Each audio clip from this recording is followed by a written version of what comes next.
nous aurons une liste tyrannide dans le détachement flotte d'invasion. Dans les personnages, on commence avec un tyran des ruches ayant l'optimisation biologie adaptative. En tant que seigneur de guerre, ce sera un neurotyran. Pour ce qui est de l'unité de ligne, nous aurons tout simplement une unité de Dizormagaunt. Et pour le reste, un biovore, 2 lictors, 2 neurolictors, une unité de 3 raveners, 2 exocrines, un malceptor, 2 émissaires nornes et enfin un tyrannofex. Le retour en force des émissaires nornes marque un tournant pour les tyrannides. Autrefois cantonné à des listes plus anecdotiques, ce monstre massif devient aujourd'hui un pilier central des constructions compétitives. La raison principale, l'évolution de l'environnement compétitif vers une domination des armées comme les Aeldari, qui misent sur des frappes précises et de la létalité progressive, mais sans atteindre le seuil critique nécessaire pour tomber une norne posée sur un objectif. En alignant 2 émissaires nornes, les tyrannides peuvent imposer une domination du scoring primaire. La simple présence de ces colosses force l'adversaire à revoir entièrement son plan de jeu. Contre l'Adeptus Custodes, comme les Lions de l'Empereur par exemple, même une unité de Warden peut avoir du mal à venir à bout d'une émissaire norne sans y laisser des plumes. Le choix de la flotte d'invasion apporte une couche de sécurité supplémentaire via l'accès au stratagème, régénération rapide fournissant une insensibilité à la douleur 5+, à portée de synapse, réduisant ainsi drastiquement les risques de voir ces monstres se faire neutraliser avant qu'ils n'atteignent leur objectif. Mais une fois les nornes installées, les autres monstres tyrannides peuvent former une véritable muraille quasi impénétrable. Pour ce qui est des points forts de la liste, une excellente résilience sur les objectifs, difficile à déloger les émissaires nornes une fois en place, une bonne capacité à dominer le scoring primaire contre des armées axées sur la finesse comme les Aeldari, et une synergie parfaite avec les stratagèmes défensifs de la flotte d'invasion. Ce qui est de ses limites, elle est plutôt vulnérable à des armées type gunline pure, capables de saturer en dégâts bruts, comme l'Astra Militarum, les Tau ou les Chevaliers Impériaux. Elle a une forte dépendance au positionnement, une erreur de trajectoire ou un mauvais choix de cible peut bloquer la stratégie générale. Et il y a un coût d'opportunité élevé, car aligner 2 émissaires nornes limite la diversité des autres unités, ce qui peut laisser des trous dans la boîte à outils tactique. Nous aurons une liste Custodes dans le détachement Lion de l'Empereur. Dans les personnages, on commence en tant que seigneur de guerre avec Valérian. On ajoute 2 champions des lames, ainsi qu'un capitaine rempart sur sa moto Dawn Eagle. Il aura l'optimisation Anmoni Mortis. Pour ce qui est des autres unités, nous aurons 3 unités de 5 Custodian Warden à chaque fois équipées de leur Vexilla, 2 unités de 4 Prosecutors, une seule unité de 4 Witchseeker, une unité de 2 Vertus Praetor, ainsi que 2 Caladius Grave Tank. Le détachement Lion de l'Empereur connaît un regain d'intérêt après une période de discrétion. Initialement surreprésenté dans les premières semaines suivant la sortie du détachement, il avait été freiné par des match-ups problématiques, notamment contre les armées à saturation de tir dégâts 3, mais avec la disparition progressive de ce type de menace, les Custodes reprennent leur place dans le haut du tableau. Cette liste incarne une version équilibrée du détachement. Un noyau dur de Custodian Warden assure une présence de mêlée, capable de gérer les unités d'élite et d'imposer un verrou sur le centre de la table. S'ajoutent des Caladius Grave Tank, capables de nettoyer les monstres et véhicules à distance, et une escouade de Vertus Praetor offrant à la fois mobilité et létalité. Le retour de Valérian suggère une adaptation ciblée dans l'environnement compétitif. Son utilité contre les listes possédant des mécaniques de saturation à faible pénétration d'armure, comme les Emperor Children ou le détachement War Horde chez les orques, en font un choix pertinent dans l'environnement actuel. Ce qui est des forces de la liste, elle a une excellente résilience et un bon contrôle du tempo. Elle a aussi une flexibilité accrue grâce aux tanks et aux motos. Globalement, elle a aussi une bonne couverture du spectre d'adversaires. La diversité des outils permet à cette liste de ne pas trop souffrir des pairings. Pour ce qui est de ses limites, elle a un faible nombre d'activations. Elle a aussi une dépendance à un jeu propre et très précis. Elle a aussi peu de capacité de projection surprise. Même avec les Praetors, la majorité des menaces se manifestent de manière prévisible. C'est-à-dire qu'il est assez facile de calculer la projection de la liste afin de pouvoir la déjouer. Ce sera une liste Chevalier Grid dans le détachement Warbane.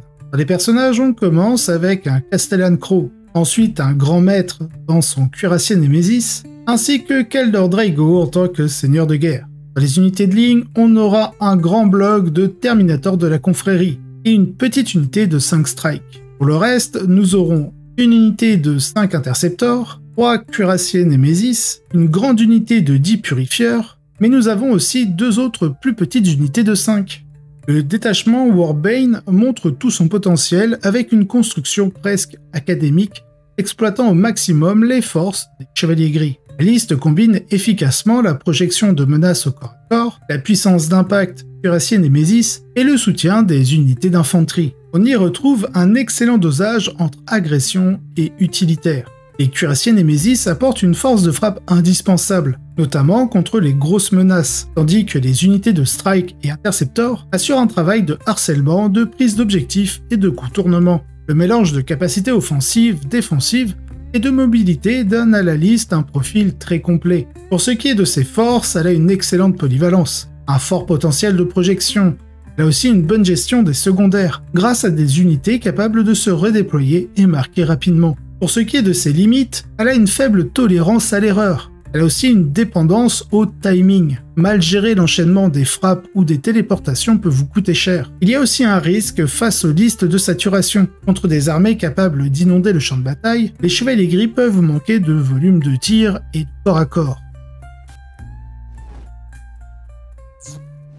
À la première place, nous aurons une liste Ultramarines dans le détachement Gladius. Les personnages, on retrouve le chef archiviste Tigerius, Marneus Calgar et Roboute Guilliman en tant que seigneur de guerre. En unité de ligne très simple, une unité de 5 intercesseurs. Pour le reste de la liste, nous avons une unité de 5 intercesseurs d'assaut avec leur hack torso, une unité de 3 centurions dévastateurs à leur petite particularité au niveau des équipements. Ils ont toujours les missiles tétons, mais ne sont pas équipés de canons laser, mais de canons gravitons. À cela, on rajoute une unité de héros de compagnie, une unité de 5 désolations, un ATV Invader, 2 Land Raider Redeemer, et enfin, une unité de 5 Sternguard.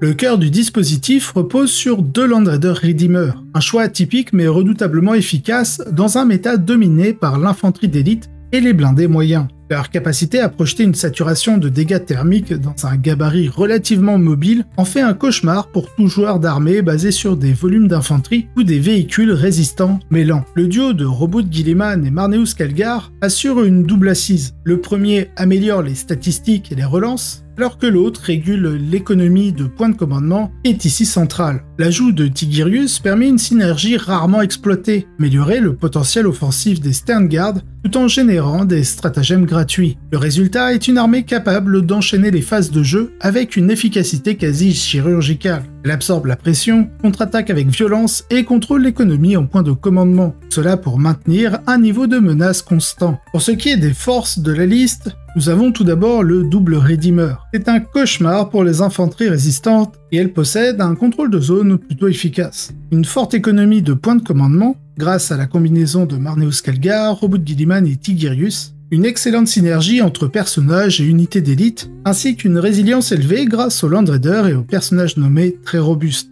Pour ce qui est de ses limites, elle manque de mobilité. Elle possède aussi un faible nombre d'unités. Malgré une puissance concentrée, l'armée peut souffrir face à des stratégies d'usure ou de saturation. De plus, elle demande une grande exigence, car vous devez avoir une planification fine de l'économie des points de commandement et des priorités pour être pleinement efficace.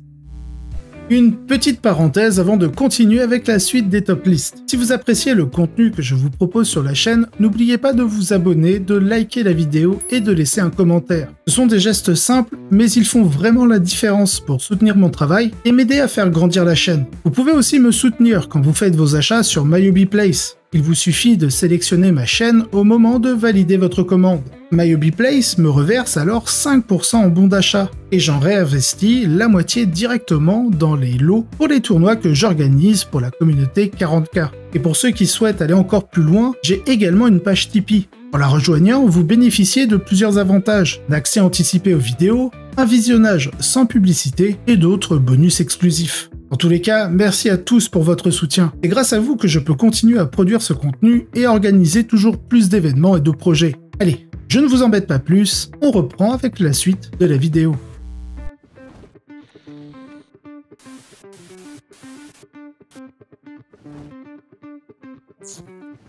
ce sera une liste Aeldari dans le détachement Devoted of Inead. Dans les personnages, on aura 2 autarques, ainsi que l'Incarne en tant que seigneur de guerre. En transport dédié, un Wave Serpent, et pour le reste, prenez des notes, il y en a pas mal. Une unité de 5 Dark Reaper, 3 unités de 5 Dragons de Feu, 2 unités de 5 Banshee, une unité de 5 Rangers, 2 unités d'un Warlock Skyrunner, 3 unités de 5 Araignées Spectrales, un bloc de 6 Windrider à chaque fois équipé du canon Shuriken, et enfin 2 Seigneurs Fantômes. Cette liste Inari repose sur un équilibre subtil entre résilience, menace létale et pression constante exercée sur l'adversaire. Le pivot central reste l'Incarne, une unité emblématique à la mobilité unique, capable de se redéployer instantanément à travers le champ de bataille en réponse à la perte d'une unité, transformant chaque perte en une opportunité. Autour de ce pilier, 2 Seigneurs Fantômes assurent la tenue des objectifs et jouent un rôle de résilience dans la liste, absorbant les tirs adverses. Les unités de Dark Reaper et de Dragon de Feu apportent un punch essentiel, compensant la relative fragilité des autres éléments de la liste. L'inclusion d'un Wave Serpent renforce la flexibilité générale et permet de menacer un flanc adverse à tout moment. La force principale de cette construction est sa capacité à punir sévèrement les erreurs de positionnement adverse, notamment via la capacité de détachement Lethal Intent, transformant les unités Inari en un piège mortel au moindre faux pas. Pour ce qui est des forces, elle a une capacité unique de redéploiement. Elle a une certaine robustesse, notamment avec les Seigneurs Fantômes, qui jouent un rôle à la fois d'ancrage sur les objectifs et d'aimant à tir. Elle a une excellente projection, et elle possède globalement une stratégie de punition efficace contre des adversaires qui seraient trop agressifs ou un peu trop confiants en eux. Pour ce qui est de ses limites, il y a une dépendance élevée à une lecture fine du jeu, car un mauvais déclenchement de l'Incarne peut ruiner le plan global. Une vulnérabilité face aux armées à saturation pouvant éliminer plusieurs ressources dans la même phase, et elle a une faible redondance des unités importantes. Nous aurons une liste Necron dans le détachement Dynastie Éveillée. Dans les personnages, on commence en tant que seigneur de guerre avec une catacombe commande barge. On rajoute l'Illumineur Zeras, ainsi que Korrikan the Diviner. 3 seigneurs Scorpek, le premier avec l'optimisation Energic Dermal Bond, et le second avec le Voile des Ténèbres. Et enfin, on finit dans les personnages avec 2 Technomancers. Du côté des unités de ligne, nous aurons un grand bloc de 20 guerriers Necrons. Et pour le reste, un Canoptech Reanimator, 2 unités de 3 Scarabées, 2 unités de 6 Spectres, une unité de 5 Dépeceurs, un seul Destroyer Locus, 3 unités de 3 Destroyers Scorpek. Cette liste capitalise sur le concept de stat check, opposé à l'adversaire des unités dont la robustesse excède sa capacité moyenne de destruction. Le cœur du dispositif est formé par 2 blocs de spectres et une grosse brique de guerriers Necrons, tous bénéficiant des bonus de la dynastie éveillée et de la synergie des personnages. Les seigneurs Scorpek apportent à la fois mobilité et létalité grâce à des améliorations judicieusement choisies, un redéploiement grâce au voile des ténèbres et l'insensibilité à 4+ sur l'autre seigneur Scorpek, permettant ainsi de répondre rapidement aux percées adverses ou de frapper là où la ligne de front est la plus fragile. Cette configuration crée un véritable mur de points de vie qui progresse inexorablement vers les objectifs, forçant l'adversaire à investir massivement ou à contourner au risque de perdre l'initiative. La force remarquable de cette construction réside dans sa résilience collective et sa capacité à maintenir une pression sans faiblir, exploitant chaque phase de résurrection et chaque interaction défensive pour saper la volonté adverse. Pour ce qui est de ses forces, elle a une extrême durabilité grâce aux spectres et aux guerriers Necrons, combinés à des capacités de réanimation et de repositionnement. Elle possède aussi une polyvalence offensive et défensive. Nous avons notamment les seigneurs Scorpek, passant aisément d'un rôle de Grisling à celui de tueur de cible précise. Et il y a une maîtrise du tempo de la partie, contrôle des objectifs, gestion du milieu du champ de bataille, capacité à encaisser et contre-attaquer. Par contre, pour ce qui est de ses limites, il y a une forte dépendance au bon positionnement dès le début de la partie. Une erreur de déploiement peut coûter très cher à long terme. Il y a aussi une faiblesse relative face aux listes hypermobiles qui exploitent les angles morts et saturent les objectifs secondaires. Vous avez aussi un risque contre les armées capables de tuer vos personnages, élément indispensable à la cohésion et à la réanimation de vos unités. Ce sera une liste Astra Militarum dans le détachement Combined Arms. Dans les personnages, on aura une escouade de commandement de Krieg, un Ogryn garde du corps, un Rogaldorn commandeur avec l'optimisation grand stratégiste, et en tant que seigneur de guerre, Ursula Creed. Du côté des unités de ligne, nous aurons une unité de 10 chocs de troupes cadiennes, 2 unités de 10 combattants des jungles de Catachan, un grand bloc de 20 d'escortes de Krieg, en transport dédié de Taurox, et pour le reste, un Highland, 3 unités de 10 Kasserkin, 3 Leman Russ Battle Tank, une unité de 5 Ratling, et enfin, une sentinelle de reconnaissance. Il y a un équilibre parfaitement rodé dans cette liste entre puissance de feu, occupation du terrain et la résilience. Le principe de l'armée repose sur une combinaison d'un Rogaldorn et plusieurs Leman Russ, apportant une saturation de tir lourd, capable de répondre à des menaces très variées, allant des véhicules blindés aux unités d'élite. Les transports embarquant des Kasserkin assurent une projection rapide vers les objectifs avancés, mettent une pression rapide sur le centre du champ de bataille. Le grand bloc d'escorte de Krieg, généralement pris en une ou deux grosses unités, joue le rôle de résistance sur les objectifs car difficile à déloger, et excelle pour bloquer des couloirs de mouvement adverses. L'atout majeur vient du détachement, qui augmente significativement la létalité de l'armée. Chaque unité bénéficie d'un tir amplifié, et surtout, le stratagème de renfort permet de ramener une unité à un moment critique. Le mécanisme offre une souplesse stratégique précieuse, notamment pour épuiser l'adversaire ou reprendre l'ascendant en fin de partie. Pour ce qui est des forces de la liste, nous avons une combinaison de blindés plus infanterie très optimisée. Les tanks ouvrent la voie et l'infanterie verrouille les objectifs. Il y a aussi une flexibilité offensive et défensive, car elle s'adapte à presque toutes les menaces, qu'elles soient de hordes, d'élites ou de véhicules comme les chevaliers impériaux ou les chevaliers du chaos. La grande force du détachement reste son stratagème de renfort, qui permet de surprendre l'adversaire en ramenant une unité clé. Et elle a une excellente tenue sur les objectifs. Par contre, pour ce qui est de ses limites, elle a une forte dépendance à la synergie blindée-infanterie. Si les tanks tombent trop vite, la liste perd beaucoup en impact. Elle possède aussi une mobilité moyenne, les transports compensant partiellement, mais reste vulnérable aux armées très mobiles. Elle possède aussi une gestion assez complexe des cibles prioritaires. Il nécessite une bonne lecture du jeu pour maximiser les ressources et éviter l'éparpillement.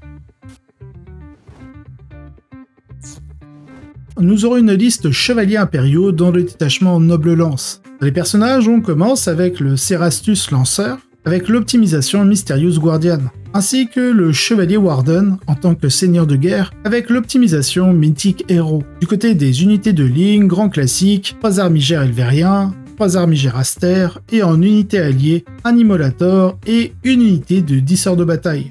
Plutôt que de s'appuyer sur Canis Rex, souvent vu comme une figure emblématique, elle préfère aligner 2 grands chevaliers avec des améliorations clés. Gardien mystérieux est un outil de contrôle remarquable, car il oblige l'adversaire à surveiller en permanence ses lignes de tir, mais surtout ses angles de déplacement, sous peine de subir un repositionnement brutal. Mythic Hero optimise ici l'attribution des capacités de Lige, ce qui augmente drastiquement la résilience et l'efficacité des armigères. D'ailleurs, il complète parfaitement le dispositif. Rapide, flexible, capable de menacer aussi bien l'infanterie que les blindés, les armigères assurent la saturation sur les objectifs secondaires et forcent l'adversaire à diviser ses ressources. Enfin, l'ajout inattendu d'un Immolator pour lever les couverts renforce encore le potentiel de destruction, notamment contre des armées comme les Eldari ou le culte Genestealers qui s'appuient beaucoup sur les décors pour survivre. La force de cette liste repose moins sur l'effet de masse que sur la qualité tactique de chaque élément, chacun jouant un rôle bien défini et amplifié par les optimisations.